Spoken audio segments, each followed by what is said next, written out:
que el día de hoy vamos a tener una entrevista, como ya hemos lo dicho varias veces, a Esteban Quiroz. Así que, Lianji, puedes partir con las primeras preguntas. Ok, bueno, un placer poder estar con Esteban. Ha hecho un trabajo intenso de estar en muchos foros, un ejercicio democrático muy fuerte y de alfabetización política dentro de muchas comunidades cristianas. Yo he tenido la oportunidad de ver muchos foros, ya así que ha sido muy interesante, muy constructivo. ¿Y para qué repetir el plato? Como se dice, ¿no? Ya hay muchas cosas que se han debatido, que yo sé que son de interés particularmente para los sectores evangélicos, pero queríamos aprovechar esta hora que tenemos de entrevista para hacer algunas preguntas un poco distintas quizás, no sé si al menos las que vi, no le han hecho algunas preguntas como las que vamos a hacer, para hacer algo un poco diferente. Esta va a ser una conversación más de conocer un poco más a Esteban, y lo primero que queremos preguntarte un poco sobre tu historia. Ya, tú eres evangélico, ya cómo ha sido tu historia dentro del cristianismo y cómo fue que esa historia te llevó a estar donde lo que estás haciendo ahora. Es una tremenda pregunta.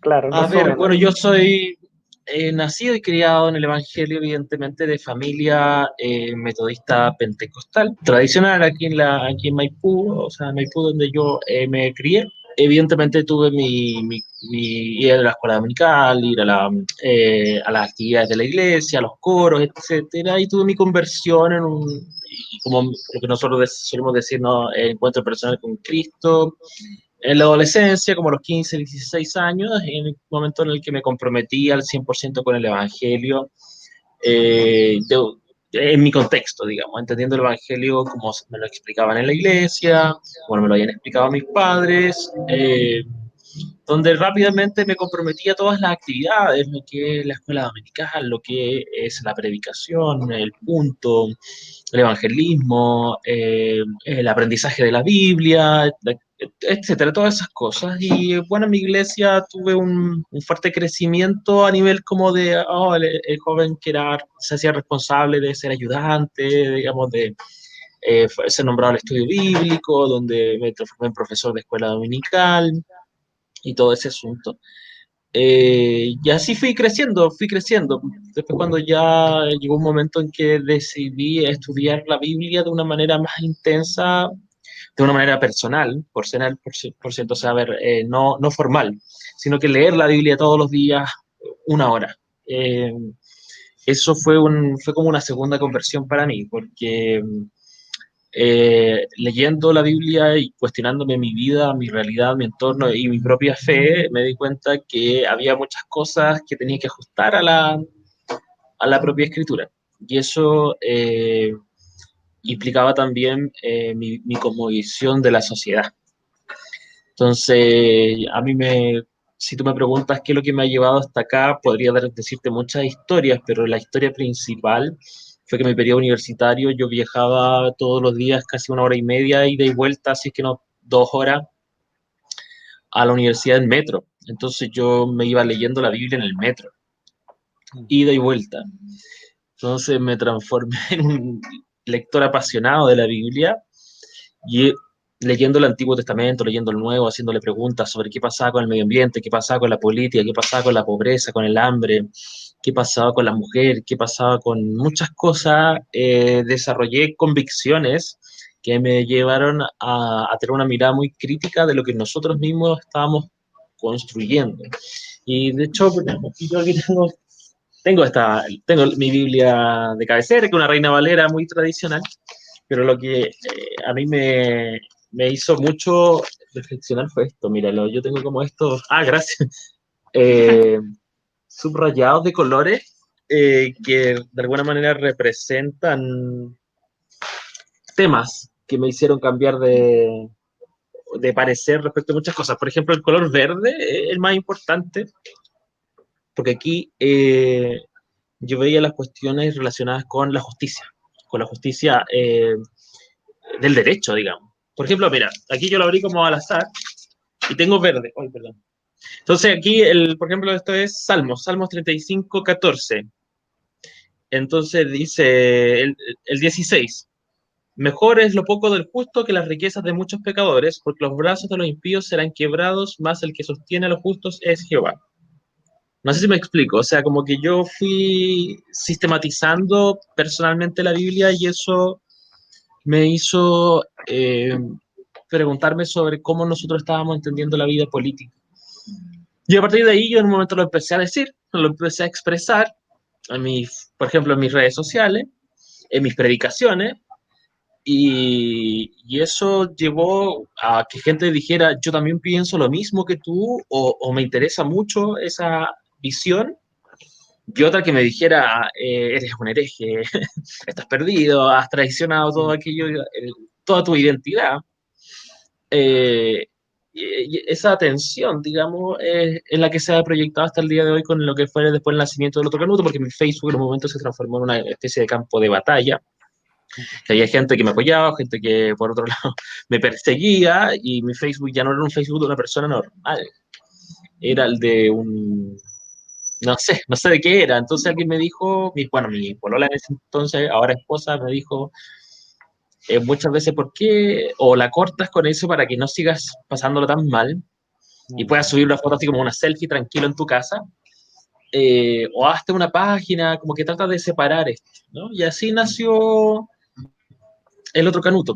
Y toda esa visión, que por cierto yo no alego, digamos, que sea la verdad de todas las cosas, para nada, sino que yo planteo una visión, expreso mis argumentos y espero que la gente los crea o no, los critique o los complemente o no, o los acepte. Esa es la dinámica que se da en la página. Entonces, nosotros, no, por ejemplo, no tenemos la costumbre de eliminar o de bloquear a la gente que es opositora, salvo cuando ya superan un límite como de insulto o de ya funa, que ya, ok, esta persona, no.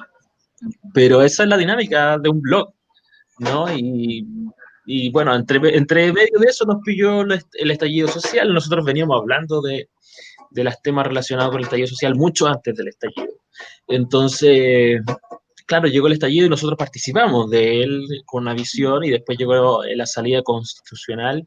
Y claro, yo me encontré como abogado, me encontré como evangélico, me encontré como una persona que estaba tratando estos temas, y empecé a decir por qué pensaba que era correcto o una buena alternativa el tema del apruebo y del rechazo. Votar a prueba, digamos. Y así estamos aquí. Así estamos aquí, así estamos con ese número incalculable de invitaciones a muchas partes. Bueno, entre medio podría contar muchos más detalles, pero sería muy tedioso. No, qué genial. Totalmente visual tú, ¿eh? Totalmente visual. Canal visual ahí súper potente. Por el tema de subrayar, de colores y todo eso. Bueno, sí, es una muy bonita técnica. Sí, para toda la Biblia. Buena. En base a lo que tú decías también, y es que muy propio. Dale nomás. No, dale. Ah, ya. No, que te quería preguntar cómo ves esta vinculación entre la justicia y la Biblia, porque lo mencionaste hace poquito, entre los colores. Entonces, sería interesante cómo... También Genji. Hola, A ver, mira, lo que pasa es que, claro, a ver, tú vas leyendo la Biblia. Yo había leído antes la Biblia una vez entera cuando tenía 16 años, que fue como mi primera experiencia de leerla en mi casa de una manera disciplinada, así, de punta a punta. Pero la siguiente vez que la leí, que fueron varias veces, yo me tomé la molestia de sistematizarla con estos colores. Esto es algo muy propio de los abogados, porque en la U se utiliza esto del Código Civil, rayarlo de la misma manera. Entonces yo copié ese estilo, y claro, el verde significaba la justicia, significaba la vida política, significaba la pobreza, significaba el hambre, significaba el medio ambiente. El rosado era la familia, la mujer, el género, la sexualidad. El amarillo era como lo que yo consideraba doctrina de la salvación, y el rojo era la Trinidad. Ese era mi estilo. Entonces, de alguna manera, en la medida que yo fui leyendo principalmente el Antiguo Testamento, me acuerdo lo conmovedor para mí que fue el libro de Isaías, el libro de Amós, el libro de Miqueas. Y allí, claro, tú te encuentras con Isaías capítulo 10, digamos, que dice en el versículo 1 y 2, hay de los que dictan leyes injustas y prescriben tiranía, para apartar del juicio a los pobres y para quitar el derecho a los afligidos de mi pueblo, para despojar las viudas y robar a los huérfanos. Yo estaba leyendo esto en el 2011, Y no sé, en el 2011 se dictó la ley de pesca. Entonces, yo veía el reclamo de los pescadores artesanales diciendo nos han quitado el mar. Entonces tenías que hacer esa interpretación de decir, ¿por qué yo estoy leyendo? Obviamente hay un salto, porque tú no puedes agarrar este pasaje y decir, ah, sí, Isaías estaría en contra de la ley de pesca. No lo sé, en realidad no lo sabemos porque no tenemos a Isaías aquí. Pero yo dije, bueno, si estamos viendo que le están quitando a los pobres su fuente de trabajo, eso es injusto. Y acá vemos que Isaías ve algo similar y también dice que es injusto. ¿Por qué yo como cristiano no tengo una voz? ¿Y por qué la iglesia no tiene una voz? Entonces yo veo que la iglesia tiene una voz política de lo que se llaman los temas valóricos. Yo acuñé como este término que algunos amigos míos en Facebook se burlan de mí, de ¿por qué esto no es un tema valórico? O sea, ¿por qué hay una zona de sacrificio y eso no es un tema valórico? ¿Por qué básicamente se está destruyendo la creación y eso no es un tema valórico? Los temas valóricos siempre son los mismos. Entonces esa dinámica fue la que a mí me hizo entrar a una reflexión un poco más, no sé si profunda, pero más diversa de lo que estaba pasando a mi alrededor. Y claro, en un momento también estudiando ya la teología, estudiando al pastor Martin Luther King por influencia de mi mamá. Me acuerdo un momento, mi mamá me dijo que el pastor Martin Luther King era una persona, un pastor importante. Y yo, bueno, como que guardé eso y un día dije, ¿habrán libros del pastor Martin Luther King para que yo pueda saber de qué se trató su vida, de qué se trató su obra, por qué es tan importante, por qué le dieron un Nobel? Y era pastor, ¿qué será? ¿Qué lo motivó? Entonces, en un momento descargué un libro de internet que eran un compilado de predicaciones del pastor King, que también fueron una nueva conversión. O sea, ahí yo vi, digamos, todo lo que él había pasado, todo lo que él había vivido, cómo la fe lo motivaba a buscar justicia para su propio pueblo. Y así después fuimos entrando en un mar de libros, de autores, o sea, tampoco un mar, pero un número importante de autores y teólogos que fueron iluminando esa visión profética, bíblica, que a mí me conmueve tanto y que me motiva. Súper. Vamos a romper el plan porque aquí te está saludando aquí desde Francia, Ignacio Cid. Y como allá en Francia es tarde, dice una pregunta cortita antes de irme a dormir. Un abrazo, Correcto. Ignacio. Respuesta breve, eso sí, porque tenemos otras preguntas que teníamos pensar. ¿Ya? ¿Quiénes son los autores que más han influido en tu camino intelectual? Bueno, no puedo dejar de saludar a Ignacio, un saludo a Francia, trabajamos juntos en el SEM, la última vez que los vimos estábamos ahí en su matrimonio. ¿Quiénes son los autores que más han influido? Bueno, ya señalé, yo creo, a Martin Luther King, sin duda. También ha sido muy influyente para mí John Wesley. O sea, de él no he leído tanto sus sermones, los tengo, pero no los he terminado de leer, pero he leído su biografía y parte como del resumen de su pensamiento. Entonces, el libro de Mateo Lavín es muy importante para mí, la biografía, la vida y obra de John Wesley. También Runyon, que escribió La Nueva Creación, que es la teología wesleyana de la política. También el pastor metodista José Miguel Bonino, del cual he leído varios de sus libros. También el teólogo reformado Hans de Witt. He leído un par de libros de él que me parecieron muy profundos. Eso en el ámbito al menos de la teología evangélica. Ahora, en otros ámbitos, bueno, yo sigo un profesor que se llama Andrés Monares, que ha escrito un libro muy importante que se llama Reforma e Ilustración, los teólogos que construyen la modernidad, que es un libro que me gusta mucho, que lo leí entero, y también lo traté como de incorporar a mi forma de pensar. Y bueno, en la universidad obviamente me apasioné mucho por los cursos de filosofía, los tomé todos, los de electivos y los optativos de filosofía del derecho. Obviamente que me metí con Kant, me metí con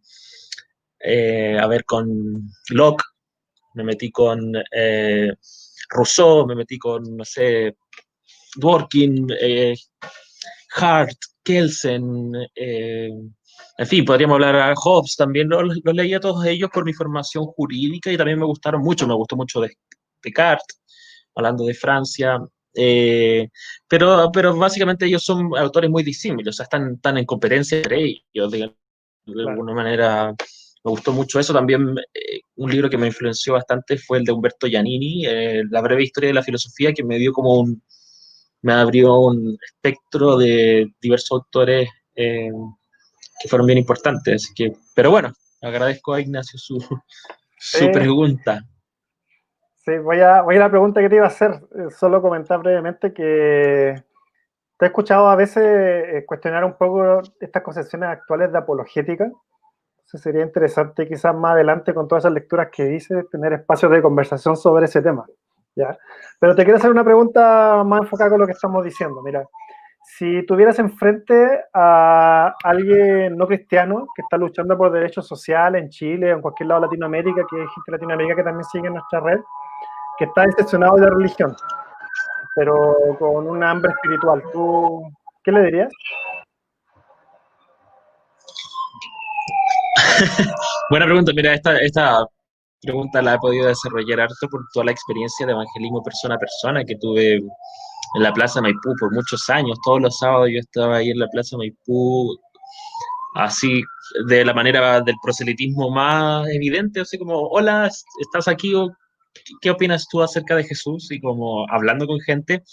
Y ahí, bueno, uno se da cuenta que hay esa situación que como uno ve como la muy parecida a los mormones, los testigos de Jehová, eh, fue una dinámica muy enriquecedora para mí porque la gente muchas veces no me soltaban, o sea, no era que como que yo los interrumpía y era así súper molesto, al contrario, ellos quedaban muy interesados en conversar y ahí me encontré obviamente mucho con esta dinámica del problema institucional de la religión, o sea, de alguna manera mucha gente que eran evangélicas o eran ateas, pero quizás con familiares evangélicos, católicos, que veían con una profunda decepción las estructuras religiosas por cuestiones de autoritarismo, por cuestiones de muchas veces abuso de conciencia o situaciones como de esa lógica, o básicamente este problema que tú dices, ¿no? De ver a los cristianos mirando al cielo y no poder ver a Dios en su prójimo que sufre o que vive alguna injusticia, y al contrario, muchas veces defender un status quo lamentable. Y la verdad que la respuesta que desarrollé para con ellos, bueno, o sea, a mí yo me sentí interpelado también y eso también me hizo ver esa realidad, ¿no? O sea, pero la respuesta que de alguna manera yo desarrollaba era esta situación en la que existe efectivamente una institucionalidad religiosa que quiere ofrecer seguridades y por lo tanto eh, le aterra el cambio y mientras esté ellos bien, no le importa cómo estén los demás. Y de alguna manera esa dinámica se había dado siempre y se ha dado incluso en la historia de Jesucristo. O sea, Jesucristo fue entregado a la muerte por un Sanedrín que en un momento determinó que lo más conveniente era para su sobrevivencia de parte del poder imperial romano que él pereciera. Eso está en la Biblia, está en Juan, digamos. Entonces, claro, la invitación que uno le hacía, que suena a cliché, era como conocer a ese Jesús bíblico que está muy por sobre las instituciones y cuya mirada de la institucionalidad religiosa fue bastante ácida, fue bastante ácida. Pero también con este elemento de que, claro, la humanidad en este momento, a la vez que clama por una especie de experiencia comunitaria, a ver, a mí me conmueve mucho, pero no porque me guste, sino porque creo que hay una lectura de una canción que es de Los Prisioneros, que digamos no necesitamos bandera, que si tú la analizas por parte, tú vas viendo que es esa misma dinámica, ¿no? O sea, como con la autoridad que nos da el buen juicio y en pleno uso de nuestra razón, declaramos romper con toda institucionalidad, sea el Estado, sea la religión, sean los partidos políticos. No queremos representación, nunca estuvimos de acuerdo, ustedes no cumplieron con lo que se pactó. Esa dinámica de la crisis institucional del mundo es una realidad, pero una realidad a la que no puede responder con la desintegración de los tejidos sociales. porque finalmente eso simplemente es el triunfo de la soledad, de la desesperanza, el nihilismo y una glorificación del individuo que tampoco es sana y puede ser igual de tóxica y enfermiza que una institucionalidad rota. Entonces, como que la invitación es a participar de una institucionalidad, de cualquier sea, de una organización, con un espíritu más autocrítico, porque esa es la problemática, y no solo le pasa a la religión, yo creo, le pasa a cualquier organización. O sea, de alguna manera, uno apela a un pasado glorioso, digamos, y por querer mantenerlo con las costumbres, como esa continuidad entre el pasado y el presente, que es la costumbre, esa costumbre termina transformándose en un invierno que le quita dinamismo a tu vida de fe o tu vida de organización. Pero a la vez, sin ella, no hay continuidad. Entonces tú tienes que ser capaz de desarrollar una continuidad crítica, estar reformado, siempre reformándose. Y esa es como la aspiración, atreverse a vivir una vida comunitaria. Ahora, con esto estoy diciendo que si tú te encuentras con una vida comunitaria donde sea, particularmente en la iglesia, que es abusiva, que es tóxica, te quedes por un romanticismo innecesario. Yo ya tuve ese discurso del romanticismo, ¿no? De que hay que quedarse, pero es que, oye, te están abusando de tu conciencia. No, es que tenés que hacer cambios. Sí, inténtalo. Pero cuando choques con la pared, mejor anda a un lugar donde pueda ser edificante para ti y edificante para los demás. Claro. Que fue también lo que motivó también mi cambio de iglesia. Cuando ya hice todo lo que pude, me retiré. Me retiré a otra. Siguiendo esa misma línea de lo que tú mencionas, el tema de la iglesia, como, bueno, hemos mencionado, tú has estado en varios conversatorios, charlas, foros con distintas iglesias, con todo este clima político que hay, que muchas veces es muy polarizado, porque, bueno, podemos tomar dos decisiones nomás, no hay como mucho tampoco, tres en el fondo, porque puedes votar nulo también, pero sabemos como cristianos, uno ahí te va en su libertad de conciencia, pero en el fondo son dos en general. Entonces, ¿cómo has visto este clima en la iglesia? El tema de ¿existe realmente esta polarización? Si existe, ¿qué crees que está ocurriendo ahí? ¿Cómo se puede abordar esto? ¿Cuál ha sido como este ambiente, como la génesis que tú has visto de este clima tan tenso que se está viviendo actualmente, si es que existe en la iglesia realmente? O sea, claro, el discurso de los hermanos del rechazo es un discurso extremadamente polarizante, porque sí, el voto es A o B, ya, y el C es no votar o anular, pero digamos es A o B. Y el discurso de ellos polarizante, o sea, según ellos, ser cristiano es votar como ellos dicen, y el que no lo hace perdió la salvación o no es salvo o algo así, que es una tremenda aberración teológica, sobre todo para los evangélicos que queremos que la salvación es por fe, no es por obra, o está endemoniado, qué sé yo, nunca fue cristiano, es como esa es la dinámica que hace que uno piense que en principio la situación es cívicamente intolerable. Ahora bien, nosotros los que hemos trabajado por la prueba, evidentemente también hemos hecho algo similar, pero para nada igual, porque claro, nosotros hemos tomado nuestra identidad evangélica y hemos dicho nosotros somos evangélicos que tienen una postura. Obviamente yo creo que nunca hubiésemos tomado ese camino si no existieran los evangélicos por el rechazo, que no solo iban a rechazar, sino que además iban a tratar de capturar nuestra obra espiritual, social, de todos, para casarla con esa postura. O sea, nuestra actitud es completamente reaccionaria, o por lo menos mi motivación personal es reaccionaria, es decir, disputar un espacio porque ese espacio de otra manera va a ser completamente avasallado por la publicidad y la prensa que ellos se iban a dar. Pero nosotros nunca hemos casado esa visión con decir el que vota a prueba es salvo y el que no, no, pues, o sea, o el que vota a prueba está lleno del Espíritu de Dios y el que no, el que vota rechazo es endemoniado. Claro, esa dinámica no la usamos y eso es una diferencia que puede ser para algunos un orden de palabras, pero su significado el cielo y la tierra la diferencia. Ahora, respecto de en realidad cómo es el diagnóstico, porque claro, los grupos que hacen esto sí pueden haber organizaciones pastorales incluso, pero no son representativas de todas las iglesias.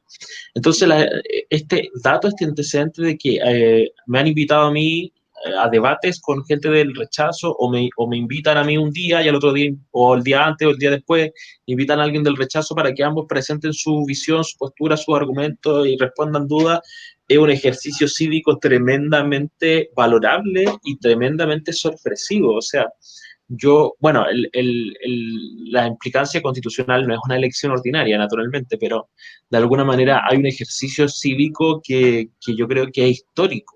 Que es histórico. La mañana conversaba con un historiador de la iglesia, que es el profesor Luis Orellana, y me decía, esto era impensado hace 10 años que las iglesias se organizaran debates de esta naturaleza, con un ambiente, al menos entre los expositores, respetable, porque claro, salvo alguna excepción, digamos, los debates que yo he estado, si bien se ha dado a entender de parte de la otra postura que poco más su contraparte estaba endemoniada, finalmente igual era la relación de hermano-hermana, una situación más o menos cordial.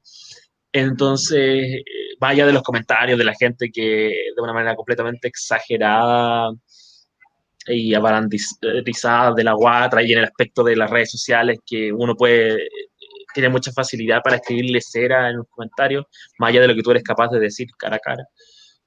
Yo creo que es tremenda la riqueza de lo que se ha generado y han dado una tremenda luz de educación cívica a la iglesia y de tolerancia. Y bueno, las posturas, básicamente, la mayoría de las declaraciones más masivas que hay evangélicas apelan a la libertad de conciencia. Yo creo que de alguna manera con esto se está recuperando quizá una tradición que existía en Chile quizás hasta los años 60, mediados de los 70, de respetar la libertad de conciencia de la hermandad. Ahora, ¿qué va a pasar después del plebiscito si ganan la prueba? ¿Se van a banderizar iglesias con candidatos, candidatas? Bueno, está por verse,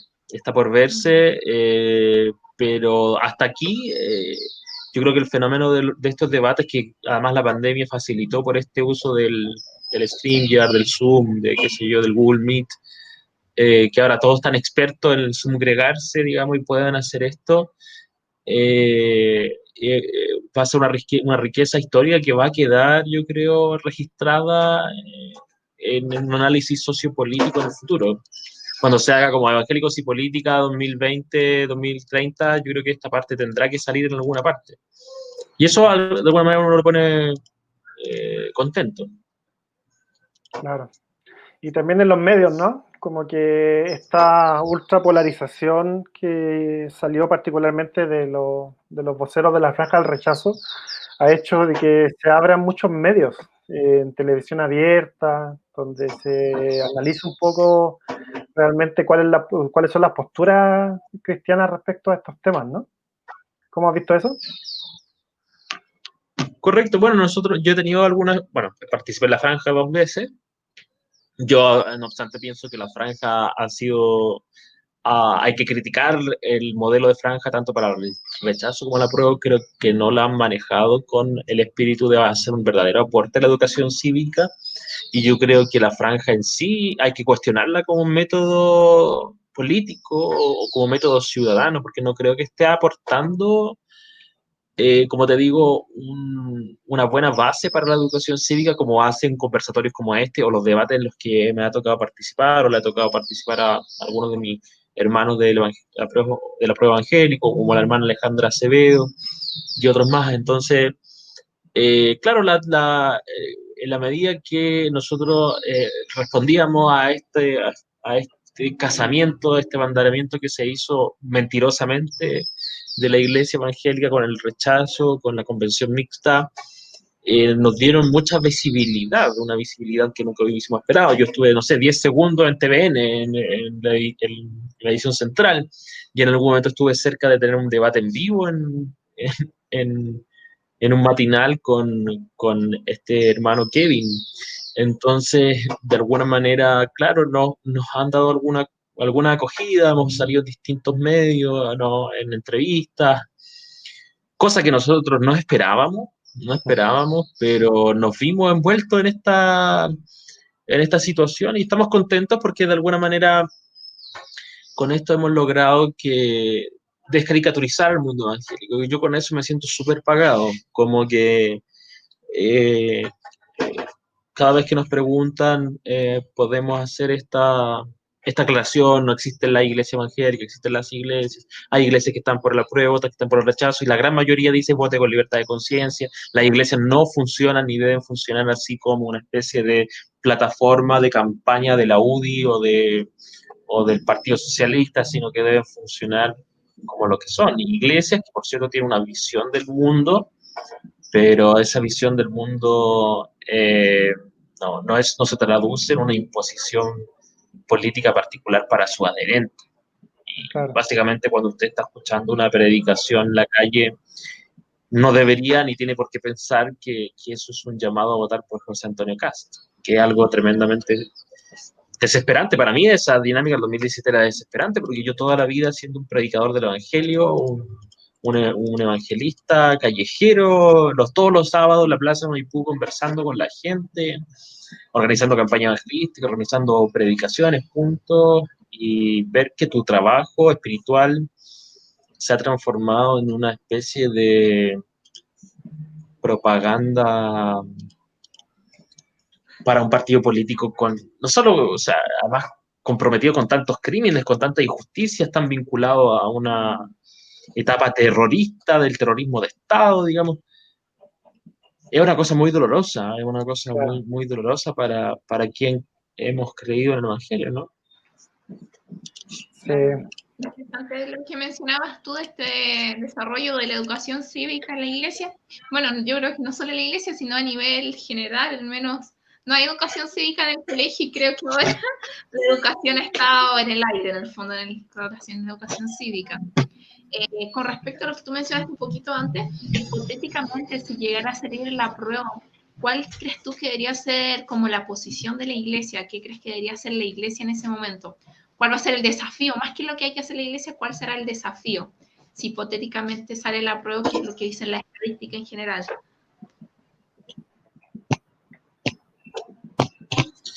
Sí, en línea con lo que viene pasando, obviamente, si gana la prueba, los hermanos del rechazo se van a organizar para utilizar nuevamente el argumento de estos son los candidatos de la iglesia evangélica, que obviamente van a ser gente relacionada a esta extrema derecha conservadora y neoliberal, digamos, y va a pasar la misma dinámica. Ahora yo allí, en lo que refiere a candidaturas personales, yo no creo que uno deba utilizar su identidad evangélica para decir, no sé, soy evangélico por Carlos Gajardo, no sé si me explico, soy evangélico por Longueira, no sé, una dinámica, o por qué sé yo, es tal persona que es candidato. Yo creo que ahí eso es muy diferente del apruebo o del rechazo. Entonces, ¿cuál es el desafío? Bueno, creo difícil que ellos tengan un encuentro con, claro, no voy a usar una expresión tan dura, pero como que de repente les baje la moralidad y digan ya no vamos a instrumentalizar más la iglesia evangélica y vamos a ser candidatos de partidos particulares o representando una visión, eh, no como soy un evangélico, vote por mí, sino que vote por mí y dar un buen testimonio de, como político, como cristiano y de alguna manera honrar el evangelio, sino que servirse del evangelio, digamos. Entonces, yo creo que la problemática ahí, lo que yo haría básicamente sería seguir enfrentando esta dinámica de no todo aquel que dice Señor, Señor, es súper fácil decir soy evangélico, vota por mí, pero mucho más difícil estar en política y dar un testimonio evangélico, que es completamente distinto, es inverso. Ahora, yo creo que hay un desafío también tremendo de educación cívica en la iglesia en términos de los proyectos políticos que desarrollan, que muchas veces no tienen una cierta suerte de profundidad. En primer lugar, van para oponerse a cosas, pero no tienen ninguna propuesta. En segundo lugar, no hacen una reflexión un poquito más acabada de las relaciones entre el propósito de la ley y de la constitución con el propósito del evangelio. O sea, van con una perspectiva como evangelística, con el propósito de cristianizar el espacio público de manera tal de a obligar a la gente a vivir como cristianos sin que lo sean, en lugar de tener una mirada cristiana sobre el bien común y la convivencia. Entonces, claro, el proyecto va a ser de alguna manera la negación de lo no evangélico, oponerse al reconocimiento de los indígenas, oponerse a los derechos civiles de las minorías sexuales, oponerse a las personas que se declaran ateas, porque claro, no son nosotros y luego son enemigos y siendo enemigos su convivencia con nosotros es intolerable y por lo tanto debemos luchar contra su amenaza. Ese razonamiento que no resiste mucho análisis cuando tú dices, ¿por qué no haces lo mismo con los católicos? ¿Por qué de alguna manera así tú crees que si una persona de ese rubro te quiere luchar contra ti, tú te das cuenta que ellos están siendo intolerantes contigo, pero tú no te das cuenta lo intolerante que tú eres con ellos? ¿Por qué no te das cuenta que siembras persecución y la estás cosechando? Esa dinámica de incomprensión de que el propósito de la Constitución, el propósito del derecho, no es la evangelización, sino la convivencia en el hecho del pluralismo, como diría Dworkin, es una dinámica muy tóxica que puede generar problemas bien importantes. Desde el obstruccionismo al avance del proceso constitucional, hasta una situación de guerra religiosa. O sea, te persigo, me persigues, me hago la víctima, te persigo con más fuerza y así. Esa dinámica es una dinámica muy peligrosa que se puede desarrollar y que está por verse cómo la vamos a poder enfrentar. Ahora bien, de alguna manera yo creo que algo de sentido común hay todavía mucho en las bases y conversándolo y trabajándolo y estudiándolo, eso se puede soslayar. Ese es mi sueño, digamos, el I have a dream, o sea, que nos podamos sentar en la mesa, la fraternidad política, diversas convicciones y decir, oye, somos distintos, apelamos a lo que queremos como la verdad, porque si no, no lo apelaríamos, pero tenemos que vivir juntos, tenemos que hacer ciudad, tenemos que hacer comuna, tenemos que hacer villas, tenemos que estudiar, tenemos que tener una vida de desarrollo y de prosperidad en la que yo quepa en el mundo y tú también. Entonces, el sueño que yo tengo es que el proceso constitucional sirva para desarrollar esta idea. No sé cómo lo podríamos hacer, lo estoy tanteando, estoy tratando de desarrollar algunas propuestas constitucionales que permitan al mundo evangélico convivir con su prójimo, pero está ahí en el aire, ¿no? Está por verse, y está por verse. Claro. Y yo creo que lo que es claro es que, imagínate, tantos foros que han habido, espacios de conversación honestos, ya en relación a poder escuchar distintas posiciones. Esto ya ha sido como un ejercicio, yo creo, de educación cívica para muchas comunidades. Sin duda. Para muchas personas. Entonces, yo creo que siempre... Lo que pasa es que hasta en Chile solamente habitaba como la tensión de pequeños grupos que se hacían el nombre de otra forma de los movimientos cristianos evangélicos para visibilizar sus posturas, pero eso hoy día como que ha permitido cosas como visibilizar las distintas visiones de la iglesia, el hecho de que la gente tenga que posicionarse, hacer un montón de declaraciones, reflexionar qué pensamos, comuniquémoslo, un montón de foros y todo eso. Para ir cerrando, porque queremos respetar un poco el tiempo de Esteban, porque tiene otras actividades después, quisiera cerrar con una pregunta. Pensamos un espacio de conversación, no como foro respecto a la prueba, sino como entrevista. Ya puedes captar de otra forma la sensibilidad de Esteban con su historia y también cómo ha vivido esta experiencia dentro del proceso político que se está viviendo en Chile, ¿no? Y por acá hacer una pregunta que la quiero comentar. Y tiene que ver un poco también con lo que nos ha pasado a nosotros. Está un poco larga, así que creo que Mayra te vamos a tapar un poco la carita, pero al tiro regresa. Sí, la voy a proyectar por si la quieres leer.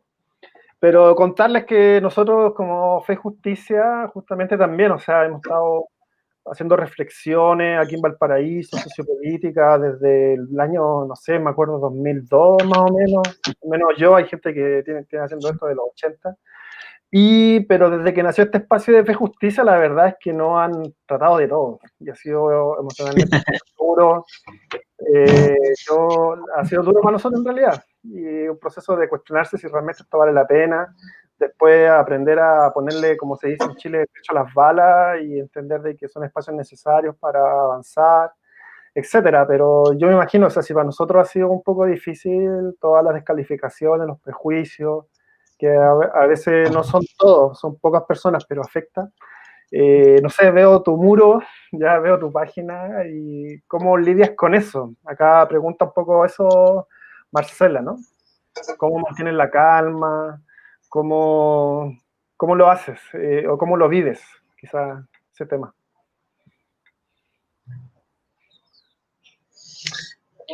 Bueno, yo creo que no hay una respuesta sola a esa pregunta. O sea, a veces eso me ha afectado, sí. A veces eso me ha puesto triste, sí, sin duda.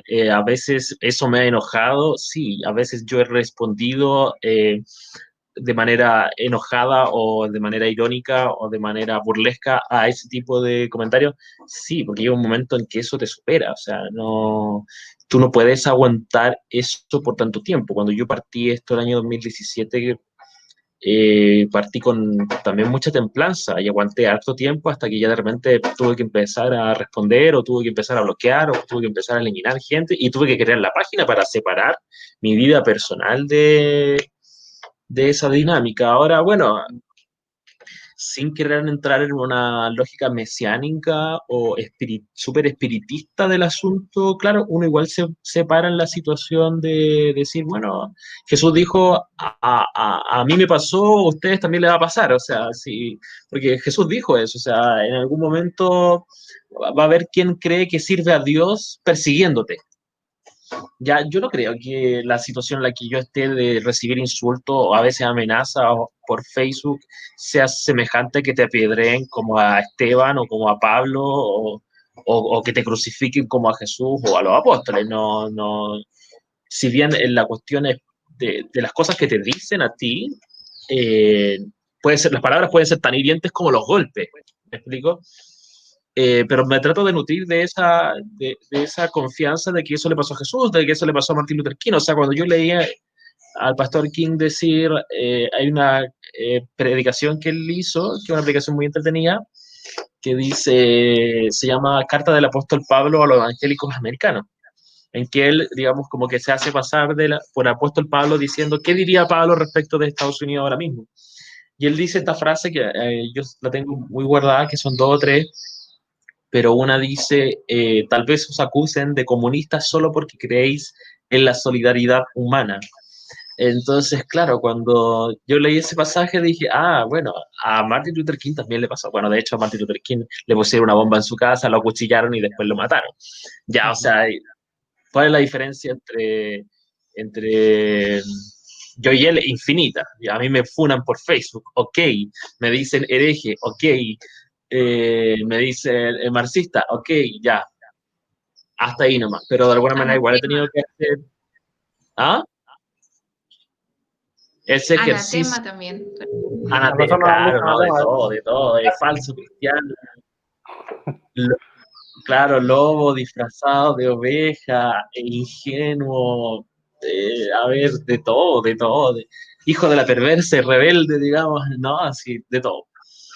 Y claro, en el momento hay que reírse un poco de eso, ¿no? Pero también, bueno, otros factores que uno utiliza allí es también fijarse en lo bueno, porque a la vez que, mira, los mensajes negativos están siempre en público, en el post, en la foto, en la actividad a la que voy, pero los mensajes bonitos, los mensajes de gratitud, los mensajes edificantes, me llegan por interno.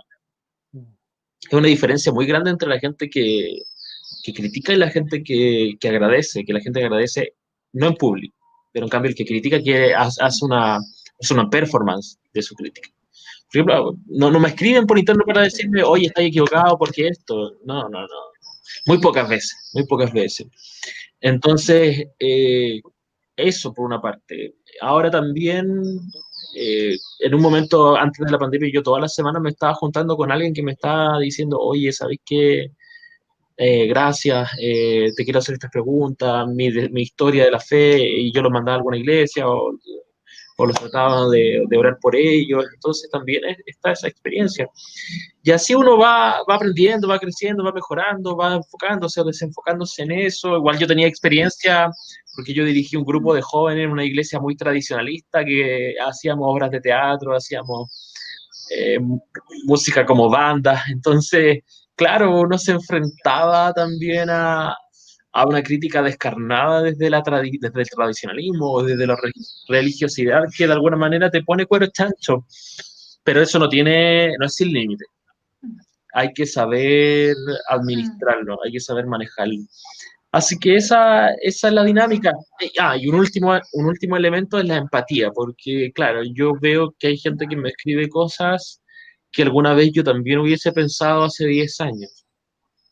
Entonces, claro, cuando que uno, no sé, yo creo que en Chile, en ciertos ámbitos, como que nace fundamentalista por default. Entonces yo también tuve mi transición precisamente desde la lectura comprometida de la Biblia, desde el fundamentalismo hacia una perspectiva más evangélica, más protestante clásica. Y me acuerdo de yo creyendo como que básicamente por escuchar una canción no cristiana eventualmente me estaban demoniando, no sé. O creer que una persona que un niño que jugaba cartas Pokémon eventualmente iba a ser endemoniado. Esa dinámica como medieval que de repente está, está dentro de nuestro queridísimo mundo evangélico, hay que recordarla porque tú también participaste y claro, en algún momento, gracias a Dios, tuviste la oportunidad de tener más educación, de acceder a otro rango socioeconómico que te permitió tener un marco distinto. teórico un poquito más amplio, más crítico, que te permitió darte cuenta que estabas participando de dinámicas que muchas veces eran absurdas. Entonces, desde la empatía, desde decir yo también fui esa persona, o mis padres o mis abuelos lo fueron, uno puede empatizar de tal manera con que te critica de esa forma para decir, ya, ok, está actuando desde una posición defensiva, se siente amenazado por algo que no conoce o que no entiende, está mal informado, hay gente que le ha dicho cosas aberrantes, o sea, cuando hay gente que le ha dicho a la hermandad que existe un plan global para legalizar la pedofilia, tú tienes hijos, más allá de lo absurda que es la teoría y lo sin base que es, y cuando tú revisas la fuente te das cuenta que todo es un engaño, de todas maneras te están diciendo algo que es aterrador, que es la misma dinámica de decir come guagua.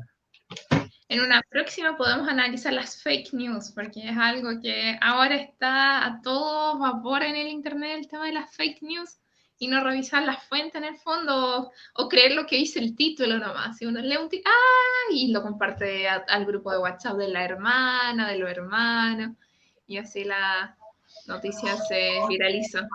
Súper importante, Sí. ¿no? Súper interesante lo que mencionabas. Esto de desechar lo malo y retener lo bueno de lo que a ti te comentan, te animan y todo eso. Creo algo súper fundamental. Correcto.